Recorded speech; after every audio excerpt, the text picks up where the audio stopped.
Itu fenomena budaya Lebaran Indonesia sejak dahulu kala, nggak perlu kita persoalkan. Teruntuk Bapak Wakil Menteri Agama yang bilang kalau ormas minta THR itu udah budaya, jadi jangan dipermasalahkan. Asli saya setuju banget Pak sama statement Bapak yang keren ini. Apalagi Bapak pasti sadar kan Pak kalau Bapak ini Wakil Menteri Agama. Apalah itu ya Pak, agama yang bilang kalau kita tuh nggak boleh minta-minta. Lagian kasih 50.000, 100.000 ke ormas itu nggak akan bikin kita miskin kan ya Pak ya. Apalagi kalau ormas yang datang ke rumah kita ada 100, ya nggak ada masalah, dijumlahin aja tuh, hitung-hitung sedekah. Kan pahalanya besar ya Pak ya. Udahlah, emang itu kan budaya kita, budaya yang harus dijaga di Indonesia, harus dilestarikan. Ya kalau gue sih positive thinking aja, mungkin Bapak Wakil Menteri Agama ini pengen masyarakatnya itu banyak pahala. Ya daripada kita tuh jemput bola ke masjid-masjid buat sedekah doang, ya mendingan ya ormasnya dibiarin datang ke rumah. Wamenak, ormas minta THR adalah budaya lebaran di Indonesia. Supaya gue menghindari berburuk sangka, barangkali ini statementnya dipotong kan, dijadiin headline berita deh. Kan sering begitu tuh. Gua ceklah statement lengkapnya. Saya kira itu fenomena budaya Lebaran Indonesia sejak dahulu kala, nggak perlu kita persoalkan. Ya mungkin ada yang lebih, ada yang kurang, dan sebagainya. Ya kadang-kadang dapat, kadang-kadang enggak, gitu juga. Terima kasih ya. Terima kasih Pak. Emang monyet sih. Oh, kok bisa ya mantan ormas jadi wakil menteri agama? Waduh, ini pemerintahan Prabowo Gibran kecolongan ini sama ormas ini. Kecolongan ini. Tolong Pak Prabowo dan Mas Gibran pecat segera wakil menteri agama ini. Daripada nanti digeruduk gedungnya, diratakan sama masyarakat. Tolong pecat segera. Lagi capek-capek ngurusin ormas, malah wakil menteri agamanya dari ormas. Parah. Ini agak lain ini wakil menteri agamanya ini. Jangan-jangan dari FPI ini. Wakilnya soak. Pecat Mas Gibran. Sebelum terjadi sesuatu Mas Gibran. Sekian dan terima kasih. Nah, ini bagus juga ini dari Wamenak ya.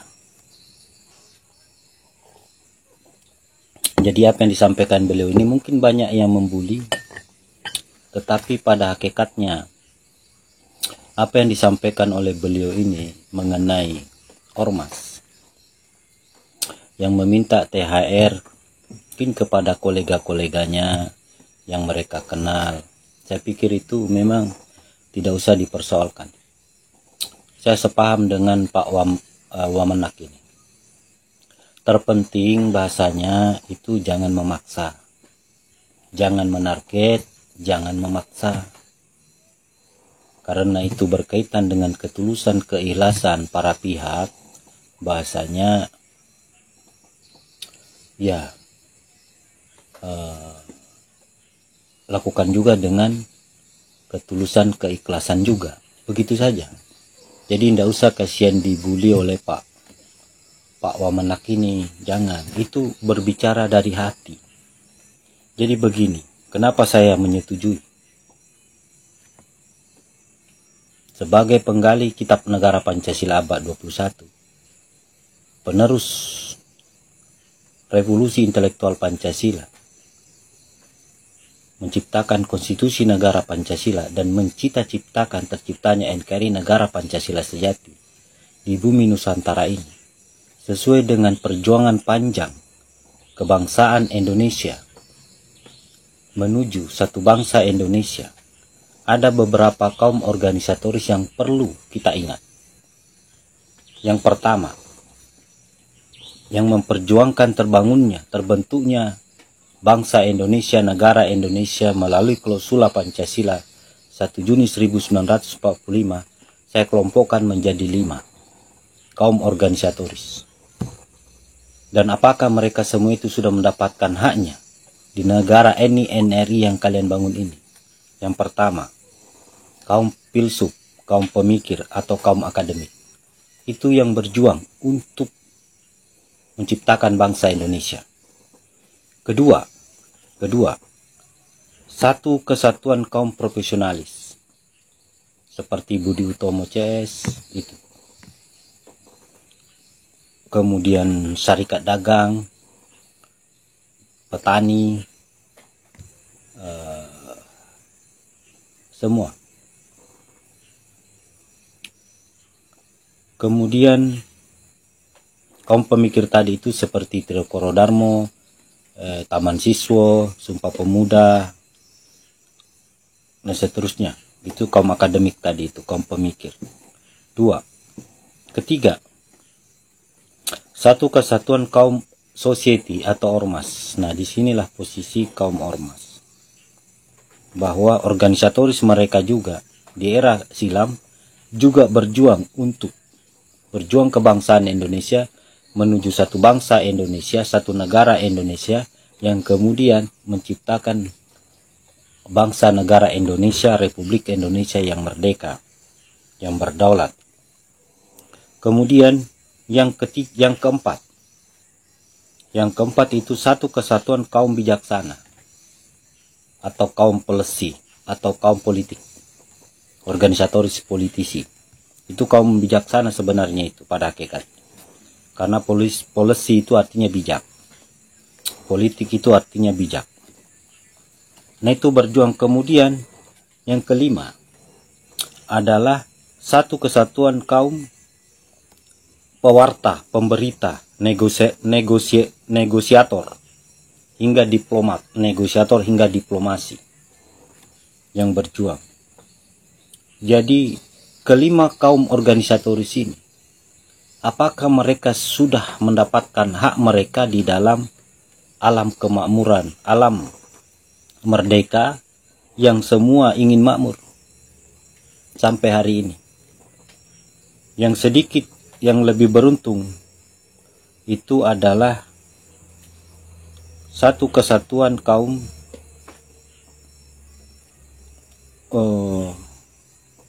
yang lainnya, yang pemikir akademik sudah ada universitas-universitas. Kemudian kaum profesionalis sudah ada berbagai profesi-profesi.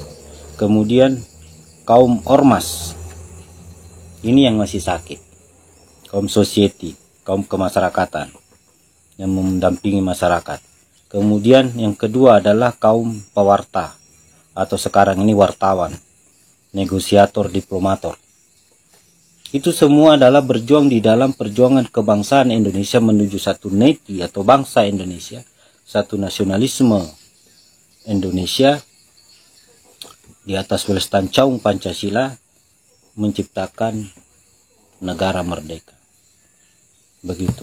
Dan apakah mereka sudah mendapatkan posisi di mana kader-kader mereka itu bisa mendapatkan posisi, fungsi, peran, manfaat lebih di alam merdeka yang sama-sama kita ini mau menuju kemakmuran. Jadi mengenai adanya ormas yang meminta THR itu, mereka sebenarnya adalah memperjuangkan alam kemakmurannya di situ. Apalagi itu hanya sekedar pada saat hari Lebaran yang berkah begitu.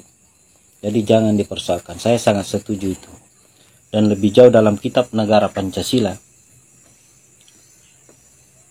di masa depan seluruh organisatoris yang berangkat dari satu kesatuan kaum akademik, profesionalis, sosialis, kemudian society tadi itu, kemudian politisi, hingga kaum diplomator, sudah termasuk wartawan, negosiator, dan seterusnya.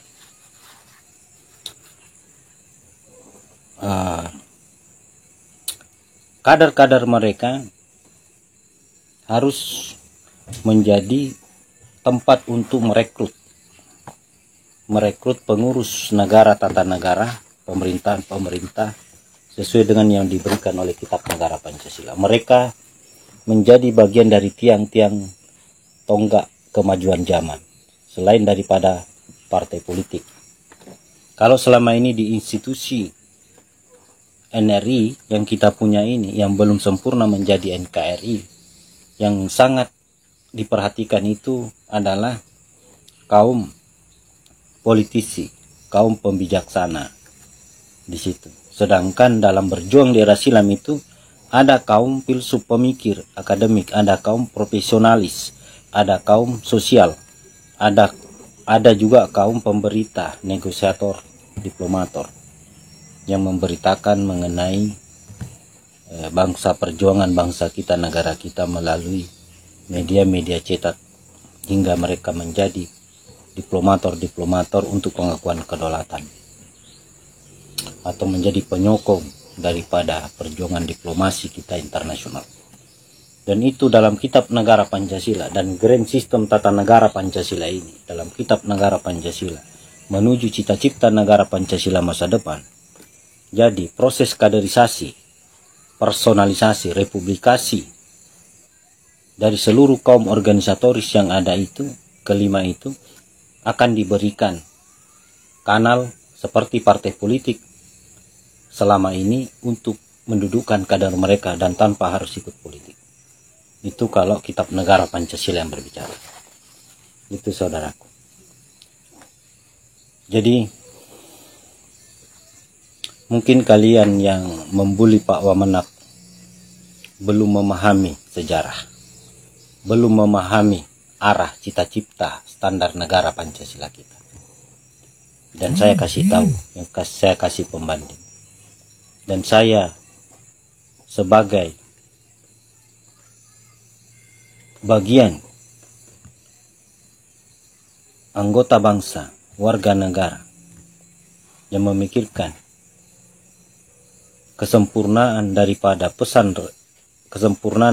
revolusi budaya Pancasila kita untuk menjadi negara Pancasila, ya saya berikan kalian pembanding. Begitu saja. Tetap semangat kaum ormas, tetap dampingi masyarakat.